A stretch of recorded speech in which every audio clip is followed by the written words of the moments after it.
खून की प्यास पार्ट 2। और उसके बाद वो जंगल एक बार फिर से सुमन की चीखों से गूंज उठा। लेकिन आज की रात सुमन की चीखों को सुनने वाला वहां पर कोई भी नहीं था। अगर वहां पर कोई मौजूद था तो बस हरिया, जो कि अब एक भेड़िए में बदल चुका था। सुमन के बालों को पकड़कर घसीटते हुए वो जंगल के बीचों बीच एक जगह पर ले जा रहा था। अगली सुबह गांव में। अरे भाई, पता नहीं क्या बात है, अपने गांव का हरिया किसान और उसकी पत्नी सुमन दोनों गायब हैं। दोनों का कोई अता पता नहीं। अरे कैसी बातें कर रहे हो भाई, ये कब हुआ है? अरे पूरे गांव में खबर फैली पड़ी है। कल रात को दोनों खेत की तरफ जा रहे थे, लेकिन लौटकर आए ही नहीं। तो हो सकता है अपने खेत पर होंगे। पूरा गांव ढूंढ कर आया है भाई। जानते हो क्या मिला वहां पर? क्या हुआ भाई, क्या मिला? बताओ हमें, क्या मिला? अरे हरिया की पत्नी सुमन के कपड़े पड़े हुए थे। शरीर का एक एक कपड़ा फटा हुआ झोपड़ी के बाहर पड़ा था, लेकिन दोनों पति पत्नी का कोई पता ठिकाना नहीं था। अरे भाई, लेकिन उसका जो दोस्त है ना रामू किसान, उससे पता करके आते हैं ना। अब तक तो दोनों साथ ही खेत पर जाया करते थे। हाँ, हमें उसके घर जाना चाहिए भाई। चलो वहाँ चलते हैं, चलो। वो सारे लोग रामू के घर पर पहुंचते हैं। रामू अपने घर के बाहर बैठकर हुक्का पी रहा था। आज सारे के सारे लोग टोली बनाकर मेरे घर क्यों आ रहे हैं? क्या कोई मर गया क्या भाई? अरे कैसी बातें कर रहे हो? तुम्हारा सबसे अच्छा दोस्त हरिया और उसकी पत्नी गायब है, और तुम यहाँ बैठकर हुक्का पिए जा रहे हो हैं? रामू ने अजीब सी नजरों से उन सब गांव वालों की तरफ देखा, जिसकी वजह से वो लोग एक बार के लिए डर गए। गायब है? अरे गायब नहीं है, मुक्ति मिल गई है। उन दोनों को मुक्ति मिली है। इस दुनिया में आकर हर इंसान पाप करता है, और उसे उसके पापों के लिए मुक्ति मिलना बहुत जरूरी है। अरे ये कैसी बहकी बहकी बातें कर रहे हो भाई, हैं? और इसका चेहरा अजीब सा क्यों लग रहा है? लगता है दोस्त के मरने का गम बैठ गया है। पागल हो गया है शायद ये पागल। ये बात सुनते ही रामू चीख कर जोर से चिल्लाते हुए कहता है, पागल मैं नहीं हूँ, पागल तुम सब हो। और ये शैतानी जंगल अब तुम में से किसी को नहीं छोड़ने वाला, सबको खा जाएगा। याद रखना मेरी बात। शैतानी जंगल? कैसा शैतानी जंगल? लगता है रामू पागल हो चुका है। हमें यहाँ से चलना चाहिए भाई। चलो। तभी रामू की पत्नी बाहर आती है। नहीं, आप लोग इनकी बात का बुरा मत मानिए। 2 दिन पहले हरिया के साथ खेत पर गए थे। जब से वहाँ से आए हैं तब से ऐसी ही बातें कर रहे हैं। भगवान जाने ऐसा क्या देख लिया उन्होंने, खेत में कुछ भी बड़बड़ाते रहते हैं। लेकिन गांव के लोगों ने कमला की कोई बात नहीं सुनी, और वो सब वहां से चले गए। रात अब धीरे धीरे ढलने लगी थी। तभी अचानक किसी ने धीमी सी आवाज में रामू को पुकारा। रामू, आ जाओ, मैं तुम्हारा इंतजार कर रहा हूँ। और सुनो, अपनी पत्नी को साथ लेकर आना, नहीं तो काम अधूरा रह जाएगा। ये आवाज सुनते ही रामू के चेहरे पर शैतानी मुस्कुराहट आ जाती है। वो धीमे कदमों से अपने घर के अंदर आता है। क्या हुआ? तबीयत ठीक है ना अब आपकी? मैं तुझे अपने साथ खेत पर ले जाने आया हूँ, चल। मैं तुम्हारे साथ कहीं नहीं जाने वाली।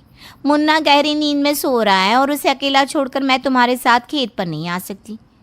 वैसे भी तुम्हारे उन खेतों में भगवान जाने कौन सा राक्षस घूम रहा है, मुझे तो डर लगता है। रामू गुस्से में दांत पीसता अपनी झोपड़ी से बाहर आ जाता है, और कमला गहरी नींद में अपने बच्चे के साथ सो जाती है। तभी अचानक रात को रामू की झोपड़ी के ऊपर एक साया वही गाना गुनगुनाते हुए घूमने लगता है, जो हरिया के मोबाइल में बजा करता था। मैं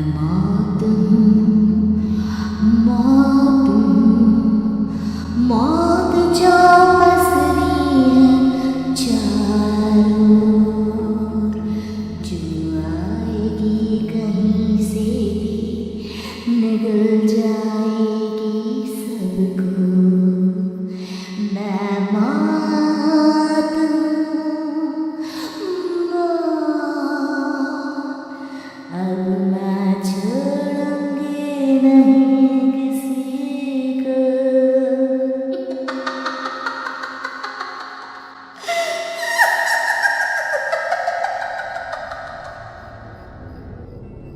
ये आवाज सुनकर रामू की पत्नी कमला की आंख खुलती है और वो देखती है कि उसका मुन्ना अपनी जगह से गायब था। कमला चीखते हुए बाहर दौड़ कर आती है। वहां पर उसने देखा कि रामू ने अपने बच्चे को झोपड़ी के बाहर एक पेड़ से उल्टा लटकाया हुआ था और उसका बच्चा चीख चीख कर रो रहा था। वहीं दूसरी तरफ एक साया बच्चे के ठीक नीचे आग जलाकर उसके चारों तरफ हैवानों की तरफ नाच रहा था। छोड़ दो मेरे बच्चे को। अरे क्या कर रहे हो तुम? शर्म नहीं आती तुम्हें अपने ही बच्चे को इस तरह मौत के हवाले करते हुए? अपना बच्चा? किसने कहा ये मेरा बच्चा है? अरे ये तो उस रामू की औलाद है, इस गांव के किसान रामू की, और मेरी दुश्मनी इस गांव के हर इंसान के साथ है। क्या? कैसी बात कर रहे हो तुम? और ये औरत कौन है? ये मेरे बच्चे को खा जाएगी। तभी अचानक से उस साया ने एक बेहद खतरनाक दिखने वाली औरत का रूप ले लिया और उसकी आंखों से आग निकल रही थी। सही पहचाना तूने, मैं तेरे बच्चे को खा जाऊंगी।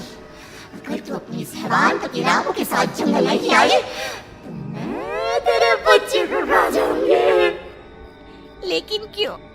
आखिर क्या चाहती हो तुम मुझसे? मुझे जंगल क्यों ले जाना चाहती हो? औरत बुरी तरह से ठहाके मार मार कर जोर जोर से हंसने लगी और साथ में रामू भी। ये तो तुझे वहाँ चलने के बाद ही पता चलेगा ना। अगर तू नहीं आई तो थोड़ी देर में तेरा ये बच्चा आग में जलकर मर जाएगा। चल जल्दी। नहीं, मेरे बच्चे को छोड़ दो। तुम जहाँ कहोगे मैं तुम्हारे साथ चलने के लिए तैयार हूँ। और उसके बाद उस बच्चे को झोपड़ी में लिटाकर आगे आगे वो साया चल रहा था और उसके पीछे पीछे रामू अपनी पत्नी के बाल पकड़कर उसे घसीटते हुए जंगल की तरफ ले गया। जंगल में जाने के बाद, कितनी खूबसूरत हो तुम। आज की रात बस तुम और मैं एक दूसरे के साथ रहेंगे। मुझे तुमसे बहुत डर लग रहा है। तुम्हें क्या हो गया है? तुम तो बिल्कुल ठीक थे। वो होगा जो हमारे बीच होना चाहिए। तो आओ अपने आप को मेरे हवाले कर दो। कमला ने डर की वजह से अपनी दोनों आंखें कसकर बंद कर ली थी। रामू ने बुरी तरह से चीख कर कमला से कहा, आंखें खोलो अपनी और मेरी तरफ देखो। कमला ने जैसे ही अपनी आंखें खोली उसने देखा कि रामू एक खतरनाक खूनी हैवान में बदल चुका था। कौन हो तुम? जाने दो मुझे। क्या चाहते हो मुझसे?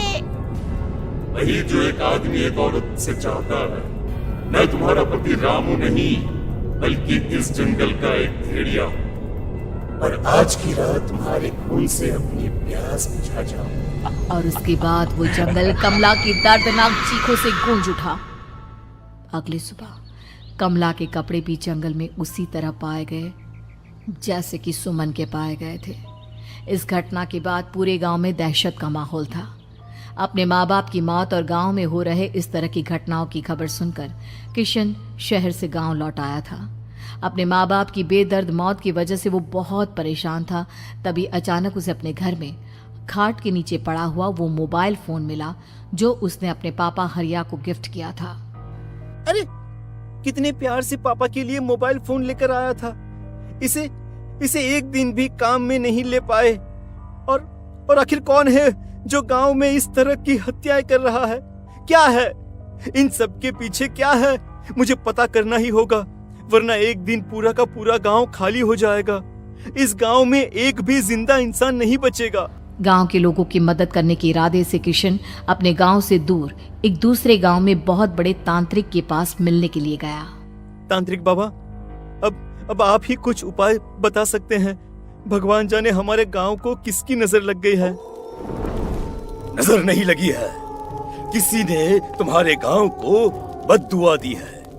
किसी सताई हुई आत्मा का प्रकोप है और अब वो पूरे गांव में किसी को नहीं छोड़ेगी जब तक उसकी आत्मा को शांति नहीं मिल जाती।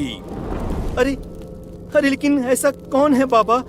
किसकी आत्मा है और कैसे मिलेगी उसे शांति? मौत है मौत, कहीं से भी आएगी और सबको निगल जाएगी। इससे बचने का सिर्फ एक ही उपाय है, लेकिन उस उपाय को करना आसान नहीं होगा। जो भी उस उपाय को करने की कोशिश करेगा उसकी जान जा सकती है। भले ही मेरी जान चली जाए, लेकिन मैं अपने गांव के लोगों की जान बचाने की पूरी कोशिश करूंगा बाबा। तो ठीक है फिर, अगली अमावस की रात जैसा मैं कहता हूँ वैसा ही करना। अमावस की रात तांत्रिक के बताए अनुसार किशन अपने साथ केरोसिन लेकर जंगल की तरफ चल पड़ा। उसके हाथ में देवी के मंदिर का सिंदूर भी था। किशन जंगल के बीचों बीच पहुंचा। ये देखकर उसकी आंखें फटी की फटी रह गई। वहां एक उबलते पानी का तालाब था और कई लोगों की लाश लटक रही थी। किशन के माँ बाप की लाश भी वहीं थी। माँ, बापू, क्या हो गया? ये क्या हो गया? तभी वहां पर एक औरत और आदमी आते हैं। उन्हें देखकर किशन चौंक जाता है।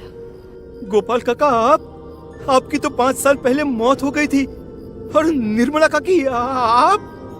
हाँ, मौत तो हो गई थी, लेकिन तुम ये नहीं जानते कि हमारी मौत कैसे हुई थी। क्या कहना चाहते हैं आप? कुछ नहीं, बस ये जान लो कि अब इस गांव में कोई जिंदा नहीं बचेगा। लेकिन क्यों काकी? क्योंकि 5 साल पहले इन गांव वालों ने मुझे डायन बताकर पत्थर मार मार के मार डाला। मेरी कोई गलती नहीं थी। गांव का एक बच्चा क्या लापता हुआ, सारा इल्जाम मेरी पत्नी पे डाल दिया। और जब मैंने निर्मला की जान बचाने की कोशिश की तो मुझे भी मार डाला। आपके साथ ये बहुत गलत हुआ काकी, लेकिन आप जो कर रहे हैं वो भी सही नहीं है ना? तुम यहाँ से चले जाओ वरना तुम भी नहीं बचोगे। हमारी आत्मा पिछले 5 साल से मुक्ति के लिए भटक रही है। चले जाओ यहाँ से। मौका देखकर किशन सिंदूर उन दोनों के ऊपर डाल देता है। उनका शरीर जलने लगता है और वो भयानक तरीके से चिल्लाने लगते हैं। अगले ही पल किशन उनके ऊपर केरोसिन डाल देता है और वो दोनों जल जाते हैं। किशन अपने माँ बाप और दूसरी लाशों का अंतिम संस्कार करवाता है और अपने घर लौट आता है। लेकिन वो अभी भी इस बात से अनजान है कि मोबाइल अभी भी बज रहा था। मैं मौत हूँ।